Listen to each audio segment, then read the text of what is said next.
Guys, what is going on? This is the Club of the Man 1993 coming at you live for a very special live stream. Christmas is in 4 days, as we all know. Well, Christmas Day is, Christmas Eve is in 3 days. And I announced recently that I want to do some end of the year videos regarding wrestling. Pretty much, I know Tuesday night I did the year in review awards video on my friend Daniel Guys' channel. Please check that out. Also, subscribe to his channel as well. But, we got to talk about a lot of things. There's some stuff, though, I didn't get to talk about on that show as well. So I wanted to do this top 10 video, because I did something similar to this last year, except it wasn't live.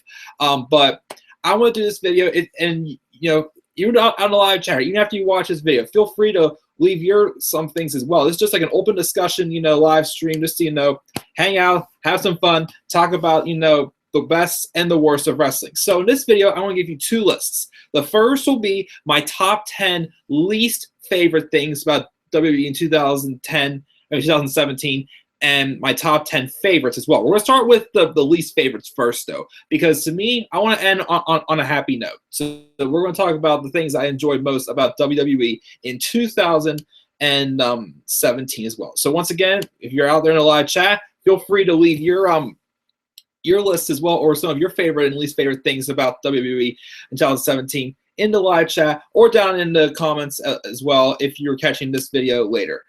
So just to go over, what exactly I'm going to be talking about here. It could be just a particular superstar, a particular feud, a particular pay-per-view, a match stipulation, anything you want.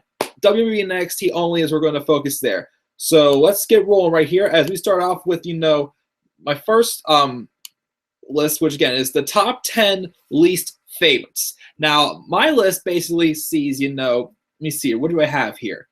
Couple show moves. We've got a lot of them are certain superstars and their poor booking. So that is something. What's up, ECW Triple H? So a lot of my least favorites have mainly to do with just how a lot of superstars were booked. And my number 10 is going to be a very, not too common least favorite. But to me, when this guy actually did get some type of opportunity to, be on the microphone and cut promos and whatnot, I was actually really digging it. And I was hoping they would go somewhere besides, just a feud for what it was supposed to be, because it was a splitting of a tag team. I know it's probably one of the least popular tag teams, though, of recent years as well. But when Golden Truth split up after Goldust turned heel, Goldust started cutting these really sick-looking promos of him in a director's chair, behind the scenes, off in his own room by himself, just cutting these really dark promos, quoting movies, just calling out R-Truth and whatnot, everything that's happening. So he's like, now I'm taking control in my director's chair. I don't know what it was. I don't know if it was the design, the promos that Goldust cut himself or whatnot, but I, for one, I found myself drawn to those promos. And if I be in a group and I hear Goldust music hit, I'd be running back into the living room just to watch whatever promo he was hitting. It was that entertaining to me that I literally was close to trying to figure out a series, or even just a one-off video where I could just cut do a parody of doing something similar to those promos. My favorite one. Let me see if I can do this here. Let me just turn it a little bit because I want to get the tree out of the shot. Let me see here. R-Truth thinks he can sit in my director's chair? Frankly, my dear, I don't give a damn. Gone with the Wind, 1939. That's probably my favorite one. My favorite series. I like when he'd be like. But those promos I thought were pretty entertaining, and Goldust to me is very underrated. I haven't. When I went back this year and watched the WrestleMania reviews I did my WrestleMania review series, watching WrestleManias 1 to 33. I saw him get some more opportunities. Never really got a world champion opportunity. He got some, mid card opportunities on WrestleMania as well. I remember he had a few with Triple H, a couple others in there as well. But he was bizarre. He was entertaining, and I'm like, why aren't they giving someone doing that today? I mean, I know he's He's like, what, 47 years old now? And he's kind of past his prime. But still, he can go for, one more, mid-card title run. I mean, the most relevant for being a late bloomer fan like me, who's only been watching WWE since 2013. Like my best run of seeing Goldust is in the tag team division when him and Cody Rhodes teamed up when their careers were put on the line back in 2013. They beat the Shield for the tag titles. They also got the tag titles year after when Cody Rhodes transformed into Stardust. But after that tag title run, they really had nothing to do. They could have had a good feud between Goldust and Stardust. However, they pulled the plug on that. And then their father ended up passing away, so they didn't get to see the end of the feud. And sad, the last thing that happened in that feud was Cody Rhodes telling Goldust that, Stardust is telling him, Cody is dead, and so is my father. And a year later, Dusty Rhodes passes away. This a shame. But anyways, getting back to it. But my number 10 is Goldust being underutilized because, again, I was really digging those Director's Cut promos. And after it was pretty much just for the feud with him and R-Truth, even though the matches they had weren't really, nothing to write home about. But, I was always invested in what was going to be happening each week with Goldust cutting these Director's Cut promos. And then the last one they had was right before SummerSlam, I believe, where saying he was going to, reveal his latest production and whatnot. And they ended up doing nothing. Like, Goldust didn't appear at SummerSlam. I don't think we've seen Goldust, on live TV since. So you haven't cut these Director's Cut promos just to have a feud with R-Truth? It was just a waste. I felt, he could have at least, gone to have, a run for the Intercontinental title, even if he was, Finn Balor, because he was kind of involved as a pawn in the build-up for the man-to-man match between Finn Balor and Bray Wyatt. But he briefly turned face, then he turned heel again, and yeah, they had nothing to do for afterwards. Oh, I'm sorry. Well, the last Director's Cut promos for SummerSlam. The last time I remember seeing Goldust is probably the match he had with Finn Balor after No Mercy. So it's a shame. I wish they would have, gone somewhere more with those Director's Cut promos rather than just be just a feud involving him and R-Truth. But those were good, and that was something I was definitely disappointed with the fact they didn't keep going with those promos. So my number 10 is the Goldust Director's Cut promos. Number 9. I put this as number 9 because this is one of my least favorite moments of the year. The one moment where I just got super stoked and ticked off because to me, it killed my excitement for what was going on in the match. It ended up leading to, a strange finish, but either way, it was still just like, really, this had to happen? My number 9 is when Roman Reigns entered the Royal Rumble at number 30. I personally, as a fan, was really ticked off. We did a lot of reactions on my friend Daniel Guy's channel also for the Royal Rumble pay-per-view this year. Well, the Royal Rumble match. To me, up until the last 5 minutes, I was happy with the Royal Rumble. It was fun. A lot of people got a lot of time there. It wasn't like 2015 where Big Show and Kane were just taking out the trash pretty much, leading to it turning into Roman Reigns winning it looking like a segment on Raw. But we had what's it? We had Ty Dillinger get in there, have some time. Braun Strowman. Well, Braun Strowman didn't last as long as I'd hoped. Baron Corbin though lasted quite a while. Chris Jericho being the 61-minute man. What else did we have here? We had I know Sami Zayn got a good amount of time there. The Undertaker, Goldberg, and Brock Lesnar all participated in the Rumble this year. It was a very unpredictable match going in there, and it could have been a lot of surprises. And really, the only surprise we really got was Ty Dillinger, because we had most of the other guys filled the spots, like Enzo Amore, Mark Henry, couple other spots as well, but this Rumble, you didn't know who was going to win this Rumble. My pick to win it was The Undertaker, which I wonder if they would have still gone with that if, the whole story of John Cena and Nikki Bella proposing wasn't going to be happening, because I think they were going to do John Cena versus The Undertaker this year at WrestleMania. I think rumor was the case at first, but then that all got Changed. You wanted, because Taker would have won there, because it probably would have been Taker's last match. Or I heard rumors also Taker facing AJ Styles at the Rumble. Could have been an interesting match as well, but we didn't get that. But still, the Royal Rumble match was going good until number 30. Number 30 was probably going to be I thought it was going to be the biggest moment of the Rumble, the biggest surprise entrant. Is it going to be Finn Balor returning? Is Triple H going to enter the Rumble? Or Seth Rollins going to enter the Rumble since he got his spot taken away after the distracted Triple H's music? Is Samoa Joe going to make his main roster debut? I think at this point, since Finn Balor probably wasn't ready to return to the Rumble, they should have had even though he debuted the night afterwards, Samoa Joe should have just been in the Royal Rumble match. Instead, we got Roman Reigns. Keep in mind, Roman was in the Universal title match earlier that evening. It was like the second match of the evening against Kevin Owens. And he lost the match thanks to, interference from Braun Strowman. And, with Chris Jericho lost him to Shark Cage, helping Kevin Owens a little bit out with the brass knuckles, a couple other odds and ends here and there he tried helping Owens with.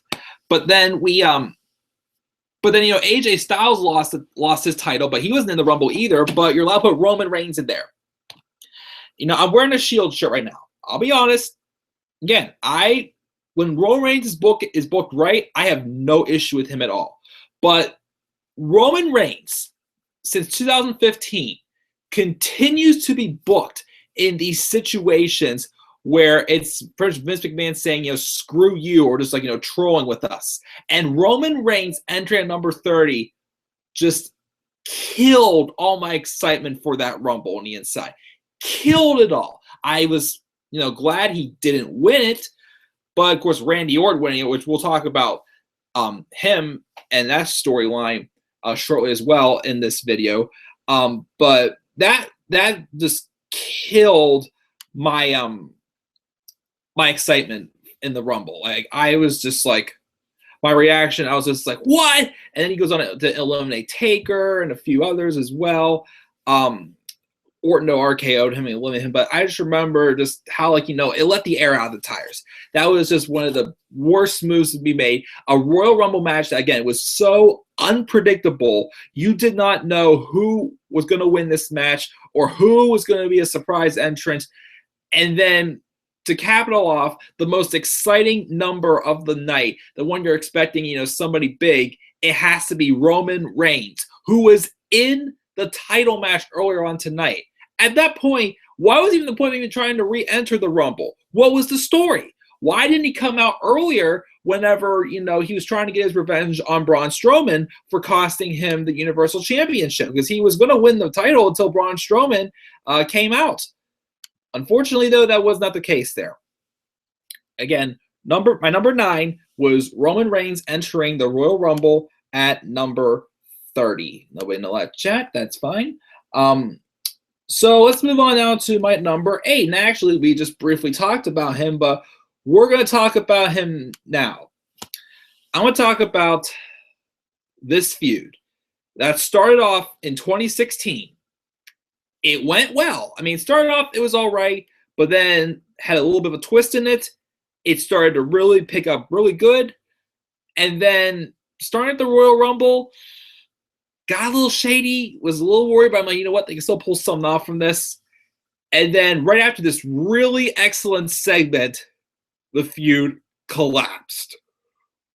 One of the several reasons why I view Randy Orton, or as my friends I call him, Blandy Borton, because he can be, if he's not trying as a babyface, he can be really boring. But the feud between Randy Orton and Bray Wyatt. This feud, again, started off, right after SummerSlam last year. It got put on a hiatus because Randy Orton was not medically cleared to compete at Backlash. Instead, they fed Bray Wyatt the cane of all people. They had a match at No Mercy, which was the main event of the show because that was the night of the presidential debate, and they had the championship match go first. I thought they should have had the Intercontinental title match be the main event of that show. Dolph Ziggler and The Miz, because that was the night where Dolph Ziggler put his career on the line. And that was an amazing match also. But instead they went with Randy Orton and Bray Wyatt, main event of the show in a short, okay match. The only thing notable about that match, besides Bray Wyatt winning, was Luke Harper made his WWE returns. He had been out for a while due to injury. But then we had Randy Orton out of nowhere turn heel by interfering in Bray Wyatt and Kane's no disqualification match, and Orton hit an RKO on Kane and says very boldly, "If you can't beat him, join him." And let me tell you something, like, when Randy Orton was back in that heel role, when he was with the Wyatt family, something was different about him. Dark, entertaining, mysterious. He looked like he cared, and he's even admitted himself again. He rather would be a heel. He thrives in that role of being a heel. But with Bray Wyatt joining the Wyatt family, he led them to a tag title victory at TLC. They lost the titles a few weeks later, the American Alpha, with Orton taking the pin. I mean, Orton being pinned both times, I believe. But then that's when tension started up between him and Luke Harper. And then at the Royal Rumble, well, right before the Royal Rumble, they had Wyatt had Orton and Harper face each other to, blow out the steam, take out their anger on each other, and just, so we can move on to the Rumble.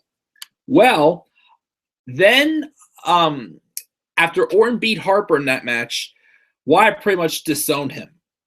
And then at the Royal Rumble, Harper solidified a face turn going after both Harper and Orton, but it didn't work out.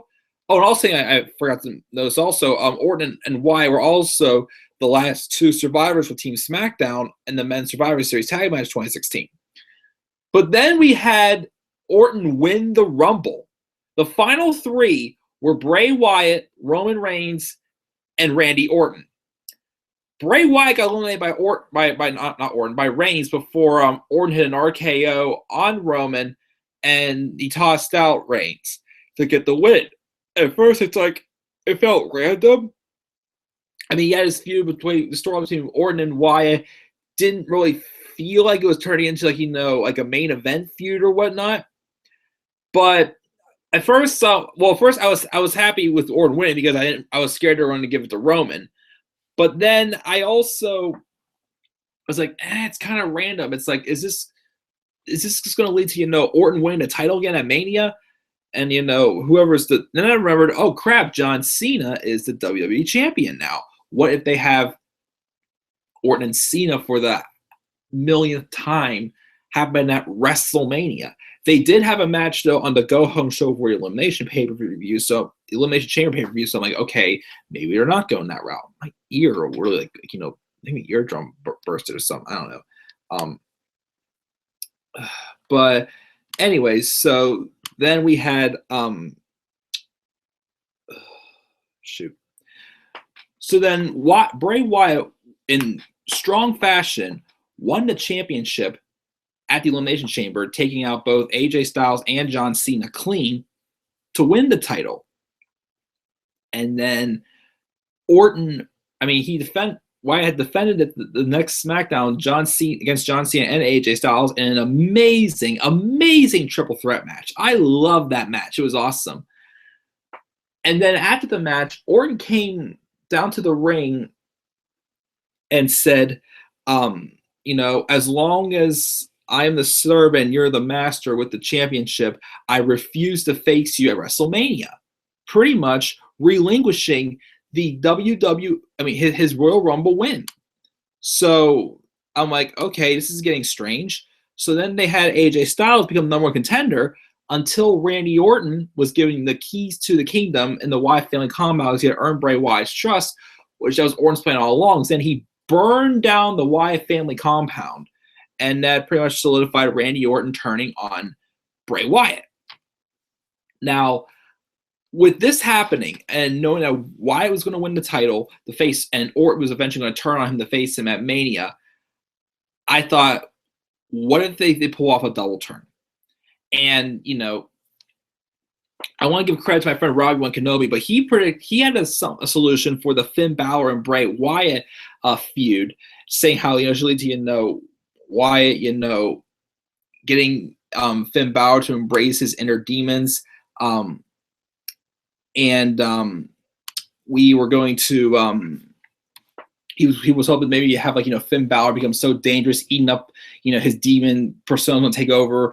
And then eventually, he was going to turn on Bray Wyatt. And then Bray Wyatt would be like admitting himself that, he made a mistake in creating this demon. Now it's going to be his job to destroy it.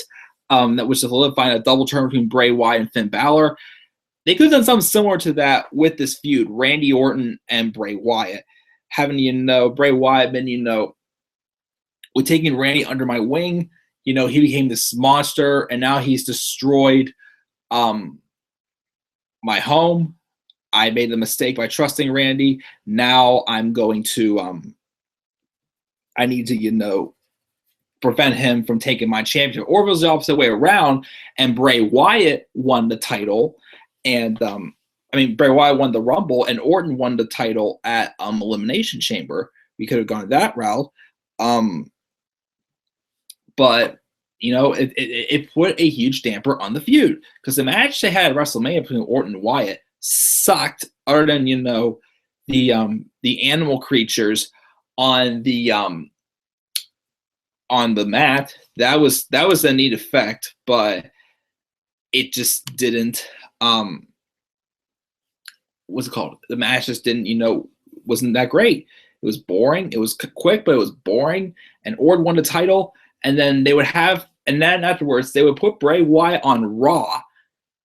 And then at Payback, they had a House of Horrors match to end the feud, but it wasn't for the title.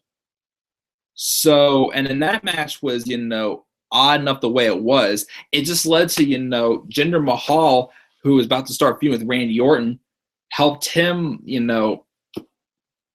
helped get that feud started and whatnot. So that was kind of just pointless to begin with. So it was just disappointing because again, Randy Orton would go on to have feuds with Jinder Mahal, which were boring. Rusev's, which, just made Rusev look bad. Although they did have a good Hell in a Cell match, not inside Hell in a Cell, but a good singles match at Hell in a Cell. But, it was just unfortunate, this feud could have, was leading a good thing for Bray Wyatt just to get the plug pulled on it really quick and just having to have a brief, paper champion run with the WWE Championship. And he was involved in Bray Wyatt was involved in another terrible feud later on this year, which we will kind of talk about that shortly as well. So that was my number 8, Randy Orton versus Bray Wyatt. Actually, again, we're going to get right into, another thing involving Bray Wyatt. With number 7, we're going to talk about the booking of Finn Balor since returning to WWE after being out for 7 months with a torn labrum shoulder injury. So Finn Balor, we all would hope would return at the Rumble. There were rumors that I thought he was going to be at least right for WrestleMania.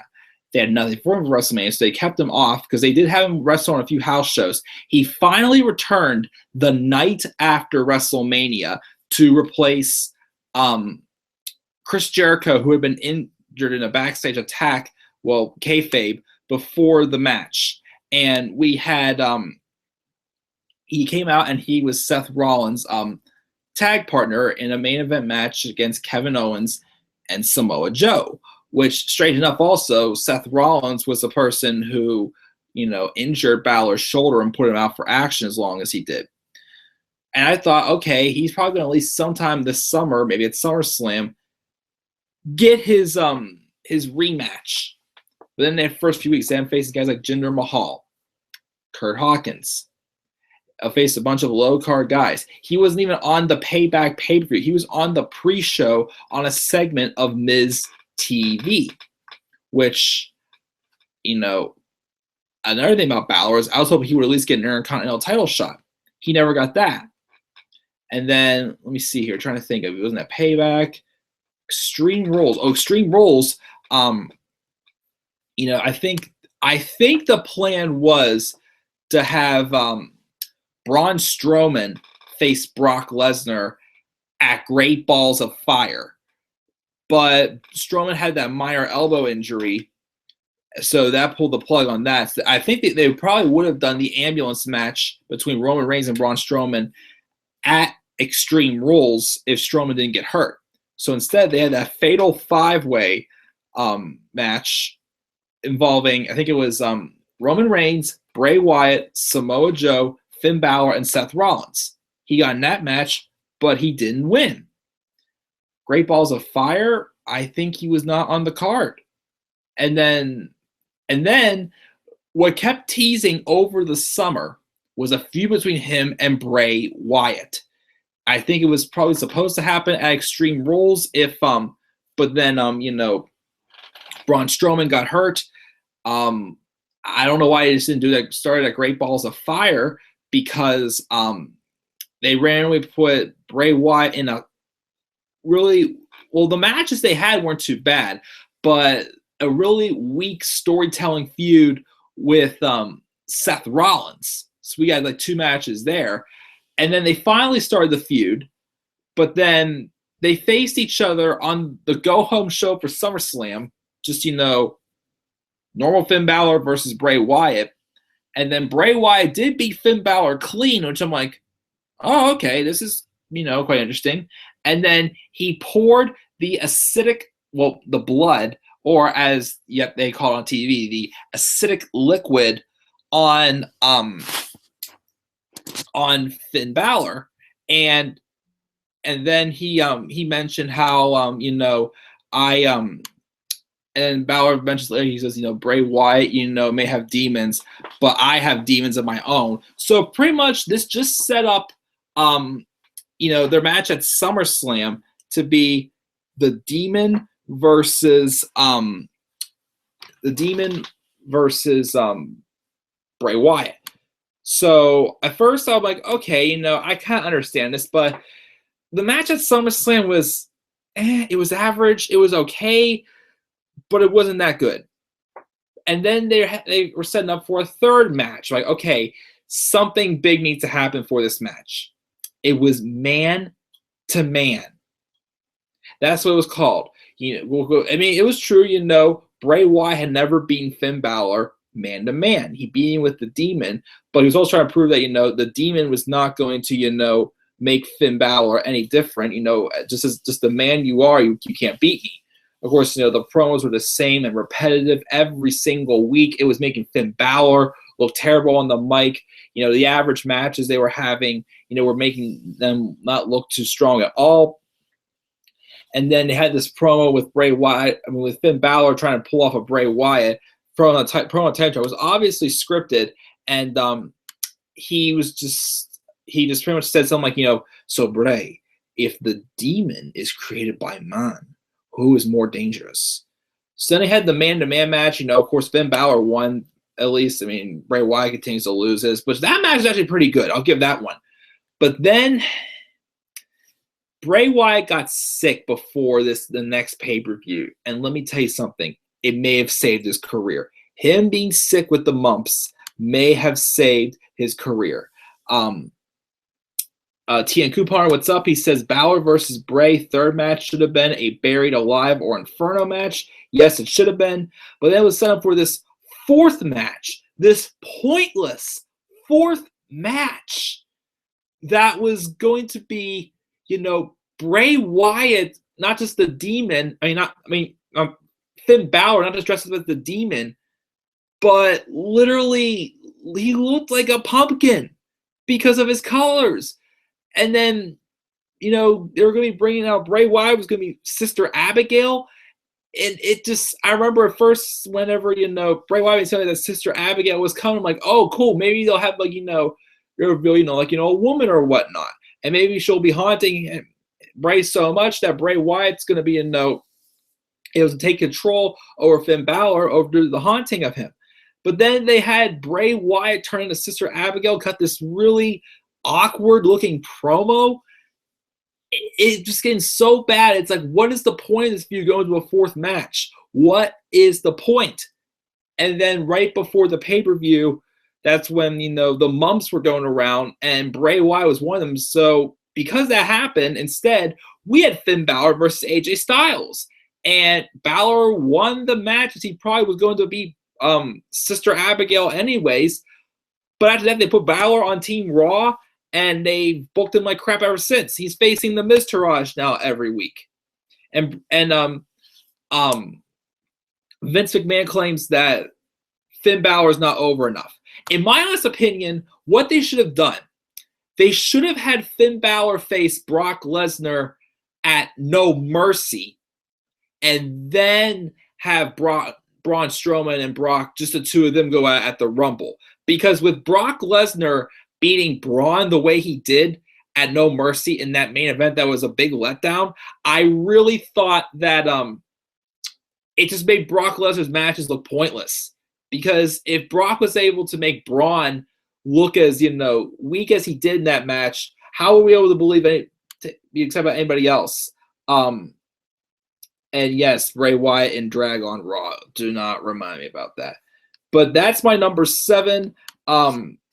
As my least favorite for 2017. Again, just go over my list again so far. Number 10 was Goldust's Director's Cut promos going nowhere. Number 9 was Roman Reigns entering the Rumble. And number 8 was a feud between Randy Orton and Bray Wyatt. And we just talked about Finn Balor's disappointing booking since returning from injury.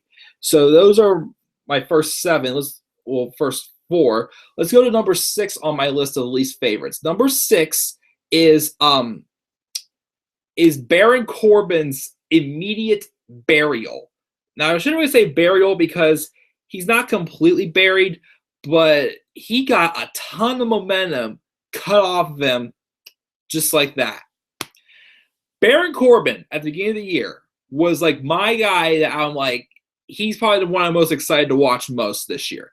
Because I felt that he was like up and going. Because especially towards the end of 2016, he was having a lot of matches in main event caliber competition on SmackDown. He had that great triple threat match for the WWE Championship, the last SmackDown of 2016. It was him, AJ Styles, and Dolph Ziggler. A really good match all three of them had, making Corbin look like a legitimate monster. And I was very happy with, the booking he got and how strong he looked in the Royal Rumble.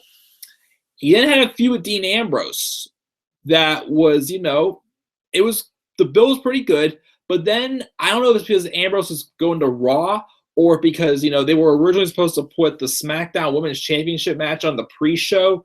And then I guess, the crowd protested against it, saying they wanted it on the main show. So I guess in return, they moved Ambrose and Corbin onto the pre-show, and they just had a crappy looking match. They had a good match, though, on the SmackDown after WrestleMania. It was a street fight, but it was for the Intercontinental title. I didn't know if they were going to put a mid-card title, though, on Corbin, because I was predicting at the beginning of the year that he was going to be Mr. Money in the Bank. And that's what happened, because I believe, let me see here, he feuded with Sami Zayn after the Superstar shakeup, and then he won the Money in the Bank briefcase, and then he was not really booked the strongest as Mr. Money in the Bank. All right, but not that strong. He had a feud with Shinsuke Nakamura that was a little bit disappointing. And then he was supposed to have a match with John Cena at SummerSlam. I'm like, okay, he's Mr. Money in the Bank. Cena's done a good job at, putting people over on SmackDown. I think he'll do the same thing to Baron Corbin at SummerSlam. And then what happened? The go-home show of SummerSlam, John Cena was facing Jinder Mahal, not for the title, in the main event of SmackDown Live. And then first off, Jinder kicked out of the AA. And we'll be talking about Jinder Mahal shortly here also. Don't you worry. And then Corbin came out, to beat down Cena. But Mahal had been beaten down. And as Corbin's walking away, he looks at his briefcase. And he immediately cashes in. But thanks to a distraction by Cena, Jinder rolled up Corbin to salvage his title. And for Corbin to officially fail cashing in Money in the Bank. There was just no story behind it all, other than the fact that, Cena was just a prick and distracted Corbin. And then the match they had at SummerSlam, I knew it was going to be Cena winning the match. I knew it. With Ryan Ward off of SmackDown head writing, I knew that they were going to pull the trigger. After taking the briefcase off Corbin like that, I knew they were going to have a crap fest at SummerSlam.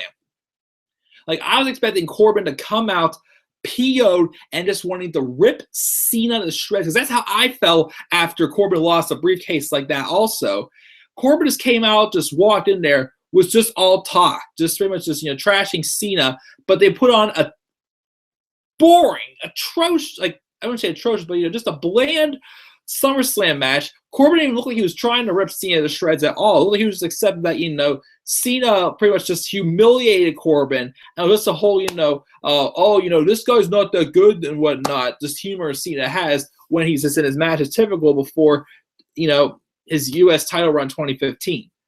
I was just so mad they did it. Like, you were building a star. He had all this great momentum going. Yes, he may not have been ready quite yet, but then you had to pull the plug on him and pull the briefcase off him like that. I thought what would have happened is he would have tried to cash in at SummerSlam in the championship match between Jinder Mahal and Shinsuke Nakamura. And because, Corbin and Mahal and Nakamura were somewhat involved in some small feud, could have had a reason to keep the feud going pretty much and making it up to the next level. Even if, Nakamura won the title off of Jinder, which should have happened at SummerSlam, but it didn't. You could have had, Nakamura win the title, and then Corbin cashes in and beats Nakamura for the championship. Or you could have had, Nakamura be the one who causes, Corbin to not succeed cash in the briefcase. That would be better than Cena doing it. So because of that, then he got involved in this feud with AJ Styles for a U.S. title. And yes, he won the title, and he did beat AJ Styles clean on SmackDown 2 weeks after Hell in a Cell. But, the booking in that feud was just, it was just him and Ty Dillinger fighting over the open challenge.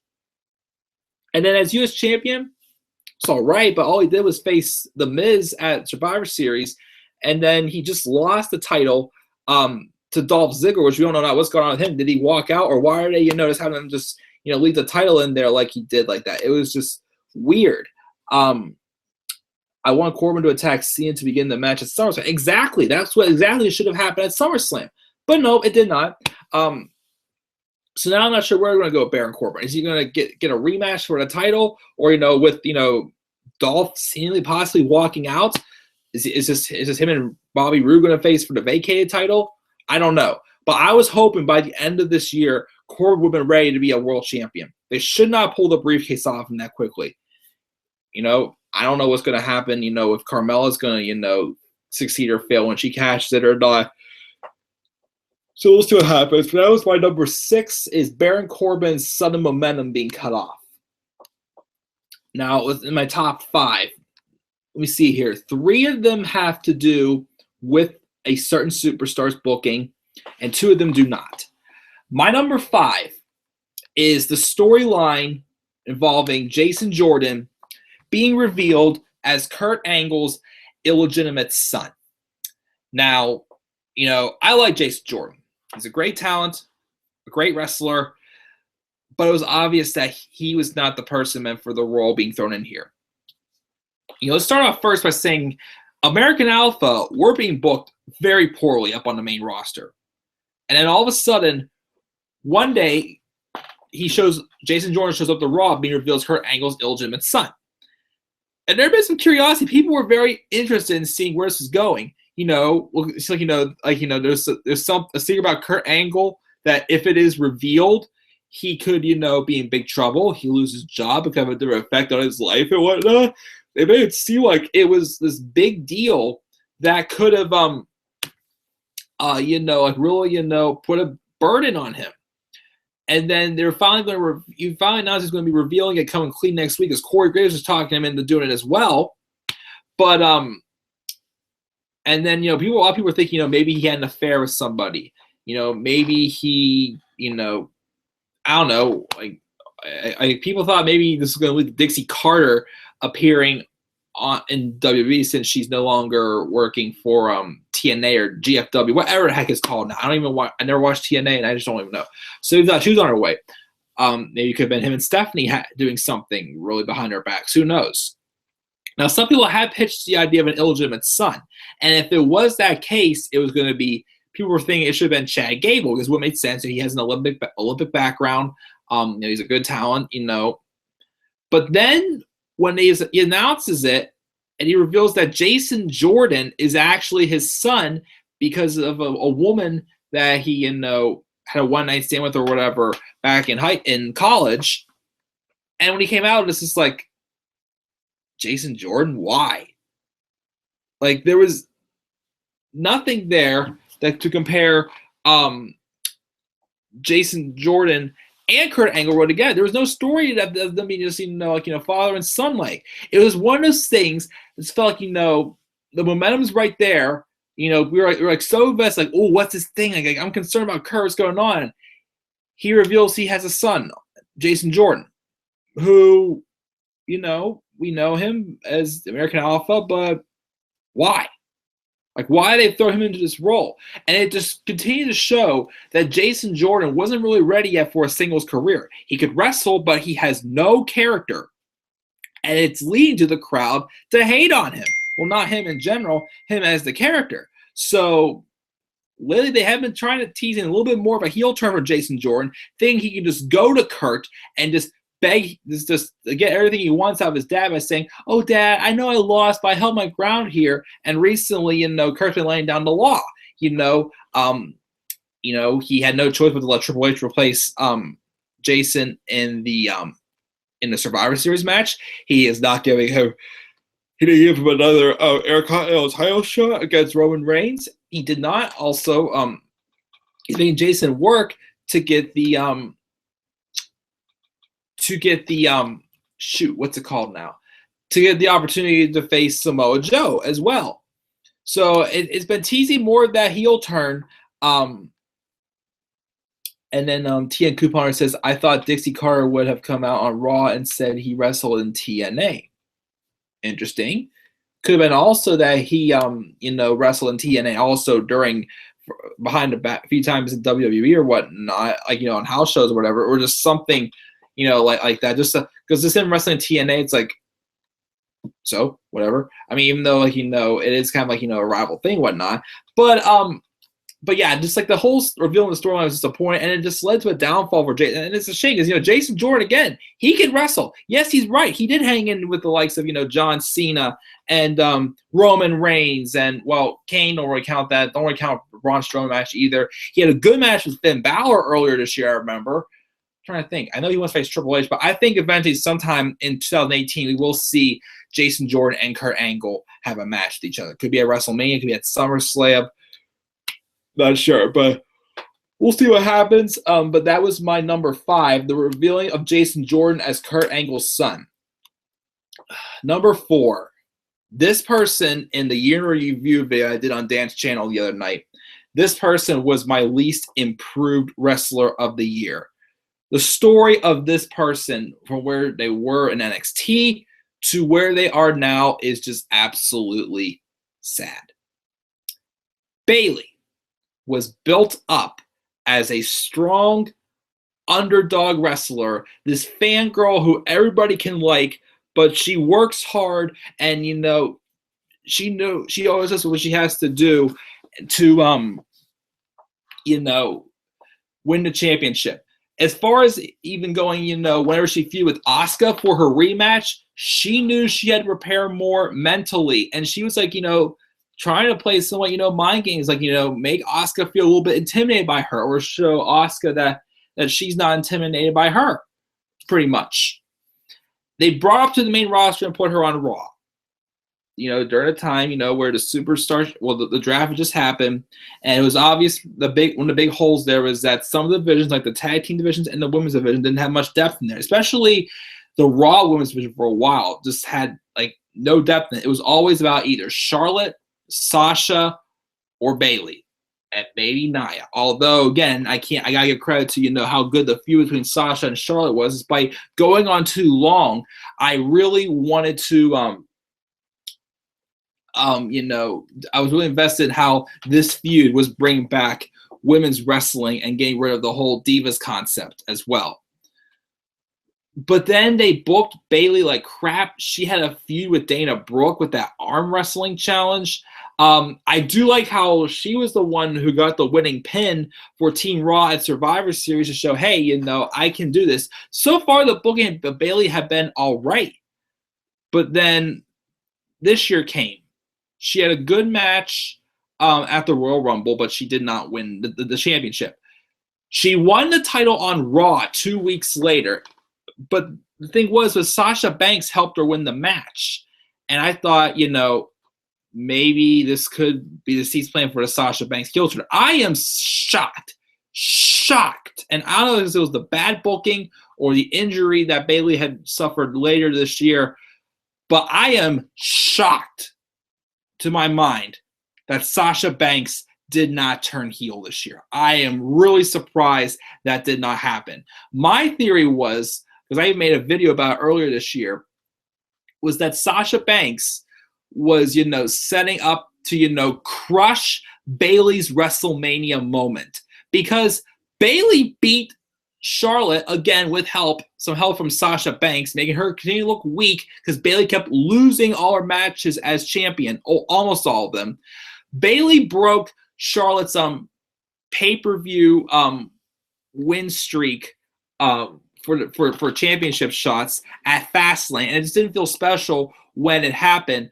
But when that happened, I thought, okay, maybe this is set up for something bigger at WrestleMania, because WrestleMania was a fatal four-way elimination match with Bayley as champion against Sasha, Charlotte, and Nia Jax. And I thought that maybe what should happen is Sasha Banks will find some way to just crush Bayley's WrestleMania moment and pretty much, just break Bayley's heart on the grandest stage of them all. That's what I thought was going to lead to the Sasha Banks heel turn. The match they had at WrestleMania, though, still wasn't that bad because Charlotte did defeat Sasha, which in hindsight, okay, yes, Charlotte won the feud. So, it's obvious Charlotte should be beating Sasha. So then Bayley did overcome Charlotte on her own to win. I was cool with that. But then things went really downhill for Bayley. Alexa Bliss got drafted to Raw, and where she was on SmackDown, she's probably going to title picture right away, which I'm cool with. Alexa Bliss has had a good year. I was cool with her getting to the title picture with Bayley. But, she beat Bayley at Payback, and then the build to Extreme Rules, and that match just put the capper on it. Again, Bayley was booked as a poor, weak-looking champion. And then before the Royal Rumble, there was a segment about Charlotte, getting on Bayley about her writing poems, and Bayley comes out and she just starts saying some poems, but she's talking like, a child dreaming pretty much. She sounded delusional. Like, she just didn't seem like she was taking this seriously. Like roses are red, violets are blue at the Royal Rumble, I'm going to beat you. Or something like that, like something like along those lines. But she was like, she wasn't like, being serious about it. She's like, smiling, like, ha ha, I'm gonna beat you. Like, seriously, you're gonna beat her. It was just bland. And then the build, though, again, to the kendo stick on a pole match, which first off, backstage, Bayley's telling Kurt, I'm ready to get extreme, which already sounds odd enough the way it is. And then Kurt, I'm like, oh, this is going to be good. Bayley's going to involve in some big, hardcore match, something like that. And then Kurt Angle says a kendo stick on a pole match. And again, I'm just like, what? So most of I am not a fan of anything on a pole, first off. I feel like it's just a watered-down ladder match that's boring and pointless. We had that. We had guitar on a pole this year. We've had a contract on a pole match and whatnot. They're just weak and boring. So then the story again was Bayley, wanting to, get extreme, like, get evil, whatnot. They had that atrocious This Is Your Life Bayley segment that to this day I still have not watched. Only part I've seen was like after when Bayley came out to, try to get her comeuppance on Sasha Banks. Bayley grabs a kendo stick, but she weasels out of it, and Alexa beats her down, making her look weak. And then the match, the kendo stick on a pole match, it was 3 minutes of Bayley burial. She got the stick, but she didn't crack.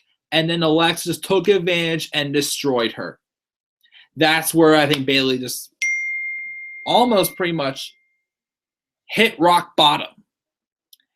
And Bayley just wasn't the same. There was no reason to keep her in the women's title picture at that point. She did get a number one contender spot, which was like, okay, maybe this will lead to the Sasha Banks heel turn. So I really felt earlier this year it should have been Sasha and Bayley for the title at SummerSlam, because it's in the same building wherever where they made history, had one of the best women's matches ever at NXT TakeOver Brooklyn 1, which again, I was there live with Daniel Gaiza and my friend Stooch. But I thought they were going to go with that. But then Bayley got a number one contendership spot to face Alexa Bliss at SummerSlam, but then she got hurt with a shoulder injury. This was sad.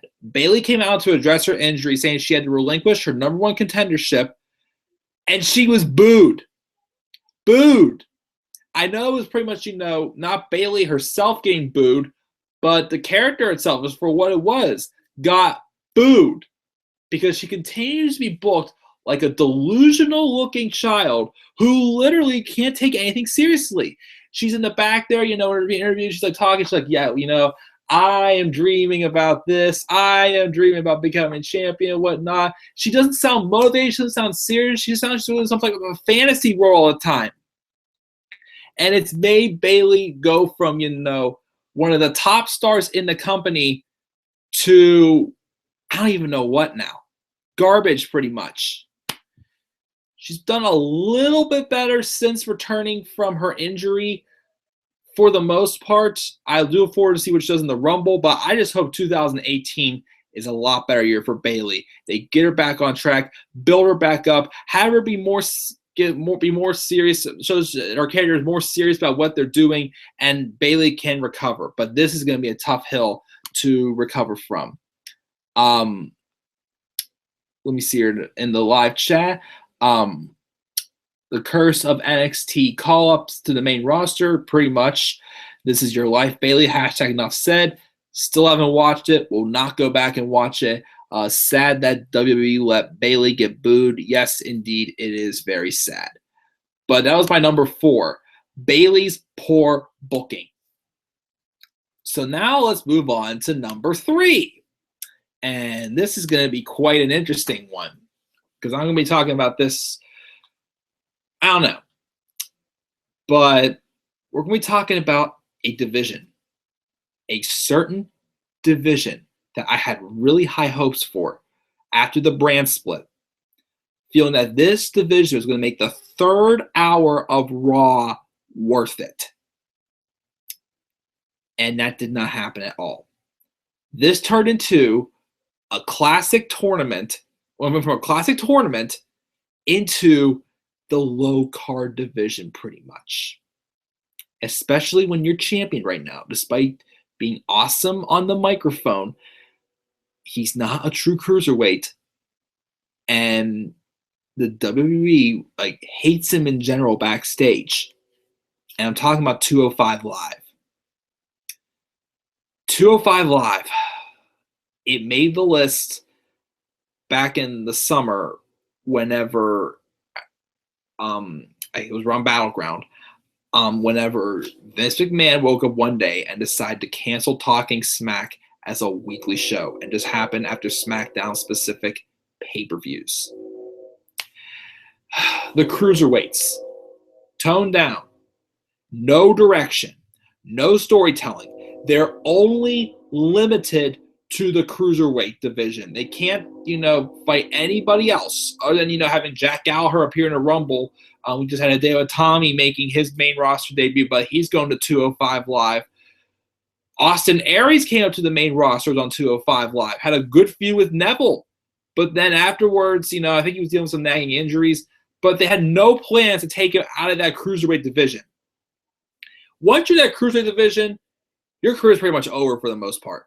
Because when you had a great champion in Neville, and then you put Enzo Amore, who went from, being extremely popular when him and Big Cass were together, to just being brutally annoying to the point where the whole locker room apparently backstage hates him, and WWE has gone out of their way to embarrass him on live television. Anyone else they do that to, Damian Sandow, King Barrett, or Wade Barrett, even if, they didn't haven't punished him as bad as they've done to Enzo Amore, you know, they've not given them the opportunities that are giving Enzo Amore right now. To be the champion of the cruiserweight division, it shows that you literally think that is a joke. 205 Live is a waste of time. The cruiserweight division is pretty much the Divas division because the only thing that matters in that division is just a championship. Other than that, nothing else matters. None of these feuds are getting anybody, you know, to the championship level. They're just throwing everybody into number one contenders matches whenever, like, you know, they feel like putting somebody in there, and that's it. I only watched 205 Live, the first 2 episodes, I believe. I watched one of the fatal 4-way or fatal 5-way contenders matches where Austin Aries won it. And I also watched it a little bit after TJ Perkins, I'm sorry, he's TJP now, when he turned heel, because I was really interested in a heel TJ Perkins. That is it. To me, honestly, 205 Live also brought down viewership for Talking Smack because they have 205 Live after SmackDown instead of just having it before SmackDown, or not even having 205 Live altogether, because if that's the case, what was the point of having the cruiserweights on Raw besides the fact that Raw is 3 hours? It's pointless when your champion is not even a cruiserweight. It just tells that WWE thinks the cruiserweight division is such a huge joke. And there's so many talented guys in there that could do more things than just the cruiserweights, especially, like, you know, Hideo Itami, Neville if he decides to come back. Austin Aries could have. Cedric freaking Alexander. Cedric Alexander, I want to see him in the Royal Rumble match 2018. That's my pick, being the Royal Rumble. Either him or Hideo Itami. We had Jack Gallagher this year. All right, that's cool. Even like, you know, if they turn Jack Gallagher heel, they can have him and the Brian Kendrick as just a tag team going for the tag titles if they wanted to. But nope, they're just limited. Rich Swann, well, he's on the list now because of his recent actions. But, you know, before then, loved Rich Swann. Great talent. But what's the point? What is the point of all that all of them are fighting for is eventually cruiserweight champion? No other reason at all whatsoever. That's why number 3 is 205 Live. Let me see here. TN Coupon in the live chat. Thank you for staying tuned with me. Saying so many 205 Live stars can compete for any other title. Exactly. Damian Sandow was over no matter what WWE did to him. Exactly. And Cedric Alexander had a great match versus Styles and Ring of Honor. I've heard it, but I never got to see that match. Hopefully, maybe we'll find, like, you know, some footage from it someday. But that was my number 3. Is Bayley's. I mean, number 3. That was number 4. Bayley's number 4. Number 3 is 205 Live. We have two left. My number 2 on this list is a title reign. That should have never happened. Never should have happened. Rusev should have had this title reign. I'm sure it would have been a lot better. Or another possibility I felt, if he would have stayed on SmackDown, The Miz. Because The Miz was killing it on SmackDown Live. He was ready to be a world champion. But no. Getting back to after the House of Horrors match, when we were talking about Randy Orton and Bray Wyatt earlier, we had Jinder Mahal go to SmackDown in the Superstar Shakeup and out of nowhere become number 1 contender after losing almost all of his matches on Raw, being a legit jobber, never getting anywhere in his career. What was the point of bringing him back, first off? Because he was gone from WWE since 2013 or 14, can't remember. It's whenever 3MB split up. But Jinder Mahal goes to SmackDown, forms this modern-day Maharaja with the Singh brothers, who were previously known as the Bollywood Boys. And he just goes on to win the championship over Randy Orton at Backlash. I'm like, you know what? SmackDown's done well. Let's see, you know, where this goes. Even though that's right around the time when Ryan Ward was taken off as head writer, given the Road Dogg. So, like, you know, their build to Money in the Bank wasn't that good. The Punjabi prison match. That main event was terrible. I don't understand what the point of a Punjabi prison match is. It's not a wrestling match. It's an obstacle course you have to pretty much escape. I want to see wrestling matches, not to see you have to go over 2 layers. And most of the match was outside of the ring, like even just in just a same spot in the prison. Boring, can't really see it. And then worst of all, the Great Khali made a one-night return. Great Khali, again, guys, the first ever WWE event I ever went to see was in 2012. The tapings for the Raw and SmackDown Christmas episodes. The night where Alberto Del Rio hit into killed Santa, apparently. That night, when I was introduced to the Great Khali, I was introduced to the world's tallest Christmas elf. And I thought I was a senior in high school, and I played Hermie in my school's on Christmas play, because I played Hermie that year. And, I had to talk like this guy. I says, I don't really like to be a dentist. I want to be a dentist, but I just don't really like to make toys. Just the impersonation there. But anyways, get back to this. But that's what I was introduced to as Great Khali, the world's tallest Christmas elf, who could barely move in general, who was, not well liked at all, pretty much on the same level as Jinder Mahal. Not talented, not meant to be a main event star at all. They bring him back because it's a Punjabi prison. Literally, I was sitting on my bed watching that pay-per-view that night. The worst pay-per-view of the year by far, Battleground. Fastlane and SummerSlam came close to being the worst, but definitely nothing worse than Battleground. I was sitting on my bed. When Great Khali came out, I literally got up, walked across the hallway to the bathroom, because I thought I was going to throw up. Because Cena made me sick. And I just screamed, why? This pay-per-view bill was bad. It was just not a good show. And you topped it all off by bringing back one of the least popular superstars of all time, the Great Khali. Thank goodness he didn't stick around. I was scared he was going to stick around for a while, but he did not. But then continuing on, that was where I had it with Jinder's reign. I had it. SummerSlam was dropping the title to whoever he faces. Even if it's John Cena, I don't care. But instead, he had him feud with Shinsuke Nakamura after Shinsuke beat John Cena clean on SmackDown in a really good match. They could probably have a better match if it was at WrestleMania or SummerSlam, but the match they had was awesome.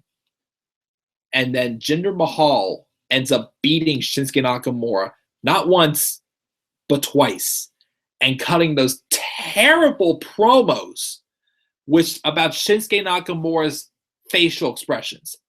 That was their feud leading to SummerSlam was, not good enough the way it was, because they were having there was no story. It was just Shinsuke became number one contender. That's that. And then Jinder Mahal for the match at Hell in a Cell was just making fun of Shinsuke's face. I'm like, is that the best you got to really rattle your challenger? As I said in the year review video, I was glad that Shinsuke Nakamura did not come out like fuming he did whenever he returned after Samoa Joe's brutal beatdown on him in NXT. I'm surprised. I'm not surprised. I'm glad he didn't come out that angry.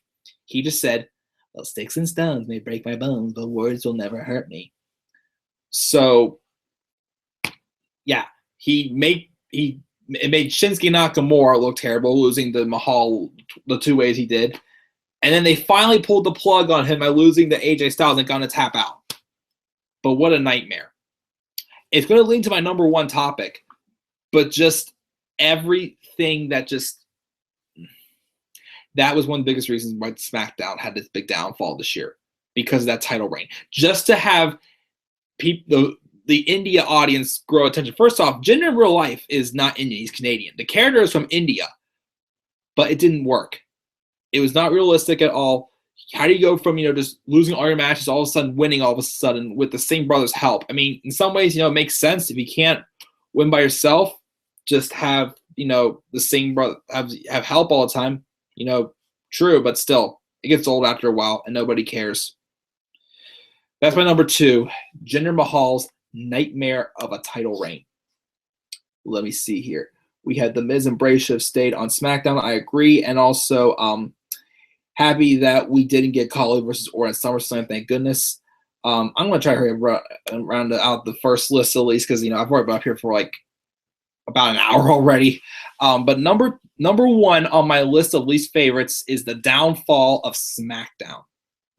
2016, after the draft. SummerSlam at first seemed like they got crushed in the draft, but it ended up being such a really good show. It was, establishing a lot of new talent, getting a lot of opportunities. AJ Styles, was established in the main event. Afterwards, it became, the closest thing the WWE currently has, the Shawn Michaels. And then after the superstar shakeup, well, I'd say not right away. Maybe after Money in the Bank, in the build to Battleground, SmackDown just tanked. #Fire Road Dogg went crazy after Battleground. They were not utilizing talents well. It was just the same matches all the time. Again, Jinder Mahal being champion had a huge effect on this as well. You didn't have a good main event as well. You had him and Randy Orton, I talked about before, who was just boring as a babyface if he doesn't try, that is. Just, it didn't make things any better. Shinsuke Nakamura was not booked well enough. Bobby Roode's been booked so they took away a women's non-title feuds and instead just having Naomi only defend her title at Money in the Bank and SummerSlam, but she didn't defend it at 2 of the other pay-per-views because it involved a tag match, and she wasn't even on the show at Battleground. They had a fatal 5-way number one contenders match. How many did we see those this year? Because the women had nothing else to do. And then, it was just a shame. SmackDown was, running high and being the A show, the show that everyone wanted to watch Tuesday nights, like putting up like some of the strongest content we've seen in a while. Finally getting superstars like, Bray Wyatt, Baron Corbin, Dolph Ziggler, The Miz. Who else did we have there? We had just a lot of stars rise because of SmackDown. And, of course, also getting rid of Talking Smack. That took away us having the opportunity to, get to know these stars. And Talking Smack was awesome, but Vince McMahon woke up and decided to pull the plug on it. It's just a shame. I already, talked about, I had a video where I talked my top 5 reasons why SmackDown has the downfall. So you want to see that, go back and check that video out. But yeah, my number one least favorite thing about 2017 is the downfall of SmackDown. Anybody in the live chat? Let me see your TN2 couponer says, go figure, Triple H beats Jinder after his build-up. Yeah, again, that was a big waste again as well, that stupid India trip. But at least that nightmare is over. But so to go over my 10 least favorite things about WWE in 2017, again, before we move on to the good stuff, the favorites. We have Goldust's underutilized as a heel because the Director's Cut promo is being cut. Number 9 was Roman Reigns entering the Royal Rumble. Number 8 was Randy Orton versus Bray Wyatt. That feud in general. Number 7 was Finn Balor's poor booking. Number 6 was Baron Corbin's immediate momentum being cut off. Number 5 was Jason Jordan being Kurt's son. Number 4 was Bayley's poor booking, or 205 Live. Number 2 was Jinder Mahal's nightmare title run, and number 1 was the downfall of SmackDown. So that was my my 10 least favorites. Now let's move on to my my top 10 favorite moments of 2017. Because I said, let's lead this to a positive video of an ending on it, not just ranting about this stuff that we did not enjoy. Let's talk about stuff we did enjoy. Again, this list has superstars who made impacts, a couple segments as well, concepts, and a personal moment on there as well for me, a personal moment from this year as well. But that's a little bit higher up in my list. But let's start off with number 10, which actually, let me grab something really, really quick before I talk about this one.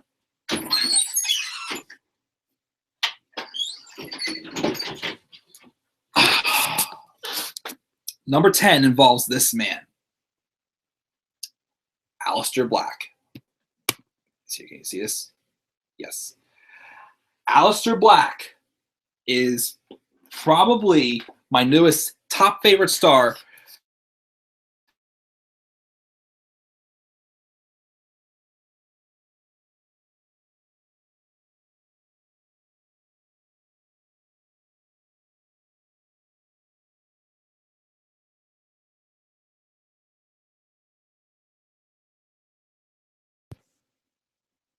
Okay, sorry about that. For some reason, my my computer fell asleep and my streaming got cut off for some reason. I don't know why that happened.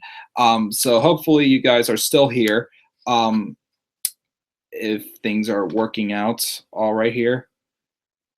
Okay, yeah, it's working out. Sorry about that, guys. I don't know what happened. My computer randomly just fell asleep for no reason. But anyways, getting back. So we're revealing now number 10 on my favorites list is Aleister Black. When Aleister Black first came to WWE, let me leave a message here.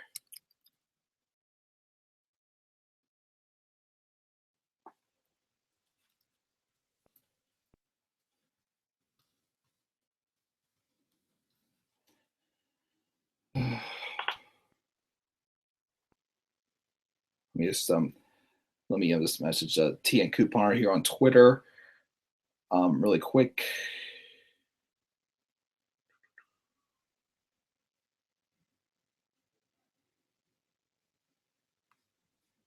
Come on.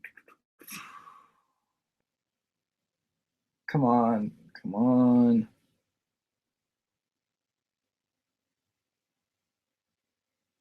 Oh, okay. He's again now. Okay, never mind then. Sorry again. I don't know what happened to my computer there. All right, let's get back to this though. Okay, but anyways, Aleister Black. The night Aleister Black made his NXT debut was at NXT Takeover Orlando, and right away that entrance just caught my attention. I'm like, this guy's has me sold already.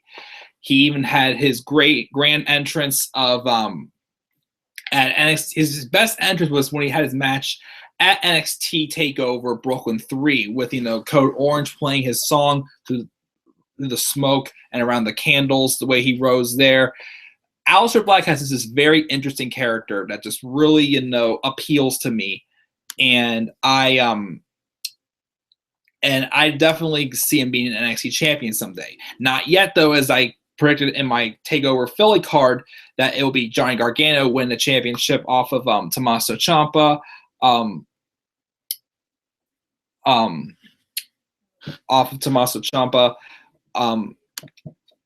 at Takeover. I'm sorry, I got all thrown off now because of the live stream going off for some reason. But yes, Aleister Black I think is despite Roderick Strong was my most improved this year, I think Aleister Black, already had a strong first year. Again, he had, let me see here, he didn't have any feuds with anybody until he fought Almas in his debut match, and then he didn't have another Takeover match until Takeover Brooklyn 3 when he feuded with Hideo Itami. That was an awesome, hard-hitting match. And then the feud with the Velveteen Dream, with the Dream developing as well, playing the mind games on Aleister Black, just trying to get Aleister Black to say his name. Say my name. Say my name, Aleister. Say my name.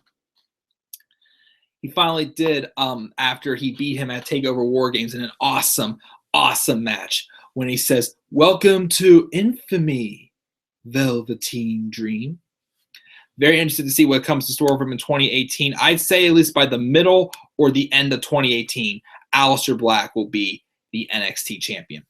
That's my number 10. Let's talk about number 9. Number 9 is a former NXT superstar who already made a pretty strong impact on the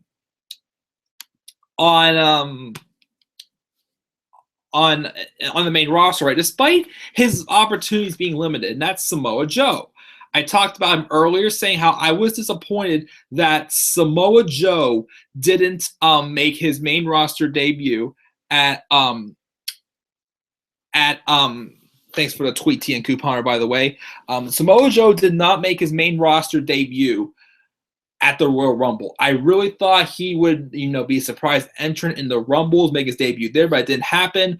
With the way they did it, I was all right with it, but to fix that whole issue with, Roman Reigns being inserted into the Rumble number 30 randomly, I would have much rather have had Samoa Joe or somebody else more worth it than Roman Reigns. So when he made his main roster debut by, being the Destroyer, attacking Seth Rollins, and immediately injuring his knee, with the story that was going on, it made Joe already look strong.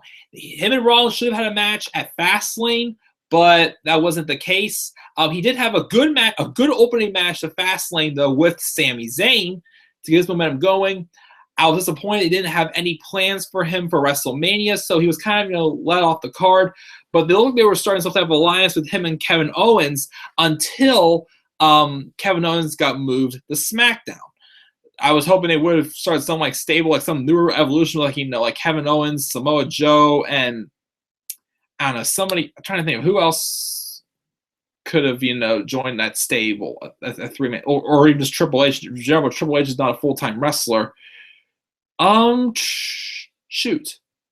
Maybe even as Finn Balor could return as a heel and join the stable or something like that. I don't know.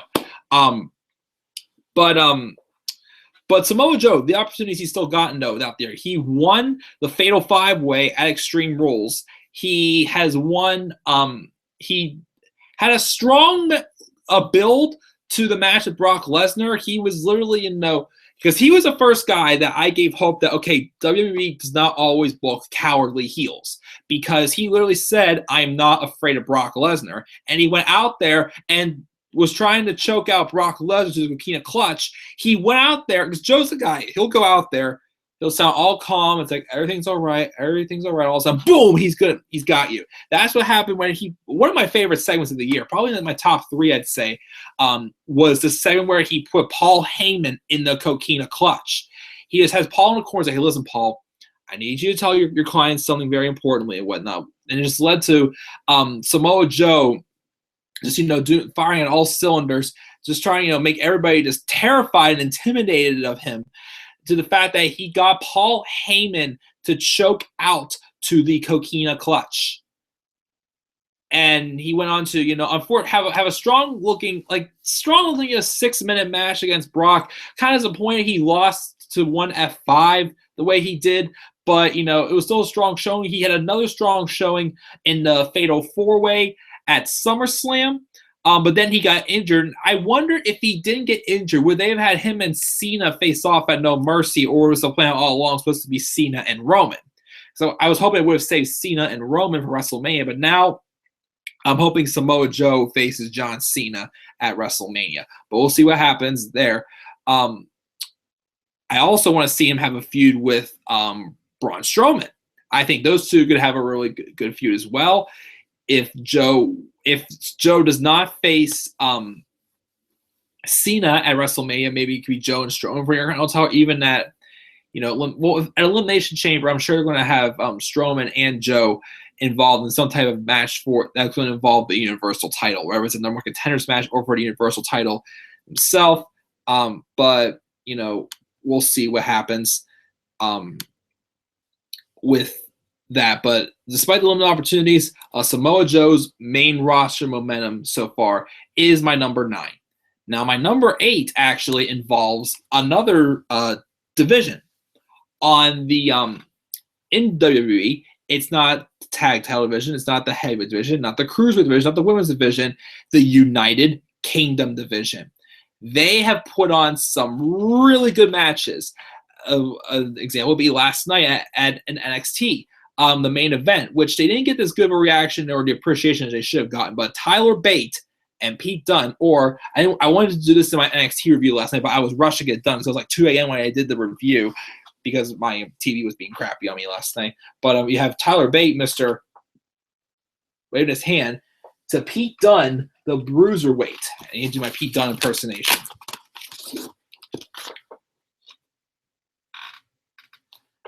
Or however he does it, but that thing where he just has a title in his mouth like that, I had to do that impersonation. Yeah. By the way, this is just a this isn't like an actual replica of the championship. This is just one of those like smaller like $25 versions of the old WWE championship I got it a couple years ago when I first started watching wrestling. But I had to do that imitation of Pete Dunne real quick. But some great wrestling matches. They're able to bring out like all different styles, and there could be guys like bigger men, but they fight like smaller men. And that's the high flying style, whatnot. There's like smaller, like Tyler Bate, who can literally, hang with a guy like, Pete Dunne or, Wolfgang and, Trent Seven. And they all just have these great different styles telling these different stories. Just some very great wrestling and, establishing some young talent like, again, Tyler Bate, Pete Dunne, who is clearly the guy to beat in that United Kingdom division right now because he's just killing it right now. I would love to see Pete Dunne as a world champion someday. Even him and Brock Lesnar, if Brock Lesnar has matches when he actually shows he cares, him and Brock Lesnar could be a good headline match. Pete Dunne and Triple H could be another match. Pete Dunne and Kevin Owens. Pete Dunne and Samoa Joe. Another match, I think either Robbie One Kenobi or Daniel Garza mentioned this idea. Excuse me, the United Kingdom wrestlers. What would you guys think of this match? Cesaro versus Tyler Bate. Money match right there. I'd like to see that. But just some amazing matches. They had the match of the year at NXT TakeOver Chicago for the UK title. That match was just unbelievable. If you haven't seen it, go back and watch it again. But and thanks for the endorsement on the impression, TN Couponer. But yeah, that's my number 8 on this list, United Kingdom Wrestling. Number 7 is one of my favorite segments of the year. It wasn't my number 1 favorite. It really should be the number one, but I didn't give it number 1 because of a series of segments that I enjoyed though.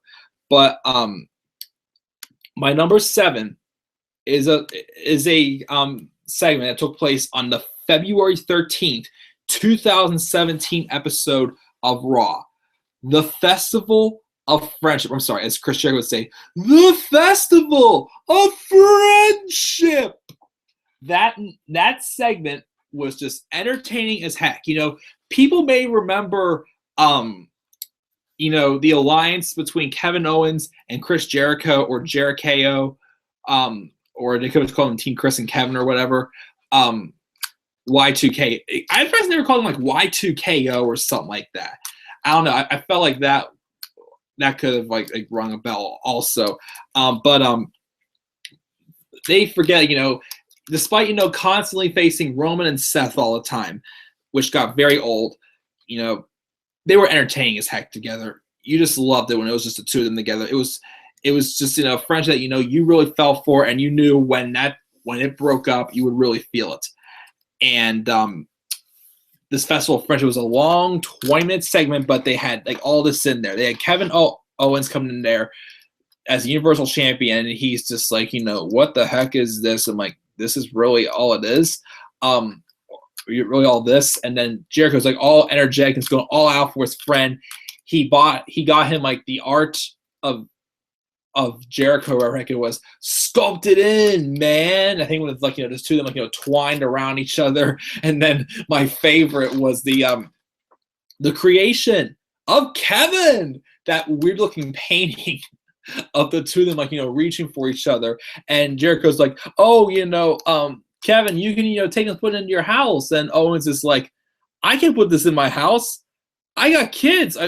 My son's 9 years old. Chris, you're not even wearing pants. To having, Friendship the Magician there, who didn't amaze Kevin Owens as well. Or, he disappointed him. So Jericho says, so what happens when you don't, impress my friend Kevin Owens? Friendship the Magician, you just made the list. That's another thing good about this year. An honorable mention, buying the list of Jericho as well. I enjoy having this thing around. In fact, actually, while I'm here, let me just share not everything, because some of this stuff is a little bit personal. but not like anything too personal. I'll share what I put on this list. Let me see here. Stupid idiot in big black van. There's an idiot while I was driving. You know, someone hanging shoes out of their car. Jinder Mahal, Starling Marte, James Ellsworth, WWE creative, some YouTuber who was bullying me on my Q&As. Michael Cole made the list. Car didn't know how to use their headlights. I had to put a lav mic on here because it was static during one of my wedding shoots. I put Raw Talk on a list because of that segment where they had Braun Strowman looking an idiot running into a pile of boxes. The denoiser plugin, one of the nearby Eaton Parks for their terrible service. Stink Bugs, the Market District, John Eagle. Bob Nutting or the Pirates. A couple streets that I drove on this year that I didn't like. Who the heck was Highway Hog? Pittsburgh Construction. How many of those we have? My GP. Oh yeah. Pittsburgh Construction, because I literally drove down a road that ended up being road closed, and instead of having the construction workers let me go around them, what they were doing, they made me back out into the middle of like a busy street in the city, and I was late for my gig because of that. Also, my GPS also was to blame for that as well. It took me down that road. 205 Live, my pen, Vince McMahon, Battleground, The Great Khali, Punjabi Prison, the Talking Smack set, the first Talking Smack since it had been canceled. That looked atrocious. Sonic commercials. Can't say that. JBL, the third hour of Raw. Road Dogg, Super Cena, Blandy Borton, SummerSlam, Enzo Amore. Rusev Day was on the list, but I probably could take Rusev Day off because I'm actually kind of enjoying Rusev Day. Jason Jordan throwing the veggies. Raw Talk set was boring. Anything on a pole match. This one wedding that I worked at that was absolutely atrocious to work because of the couple, but I don't want to go there. Not going to talk about that. iMovie, Tamina, Alicia Fox, Noam Dar, the Zoe Train. Can't say that. Love Stories in WWE. Rich Swann.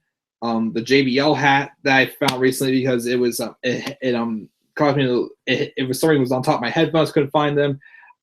Ruby Riot's second tee and the Rosebuds. That's just some stuff I put on the list. Again, there's some other stuff there, but I don't want to mention it online personally. Let me see here. TN Couponer says, enjoying the roller coaster ride. Put people who drive while talking on their cell phones on the list. You know what? That's actually a good one. Thank you for bringing that up. I will definitely do that request and put that on the list. I'll put texting and driving, or texting / calling while driving,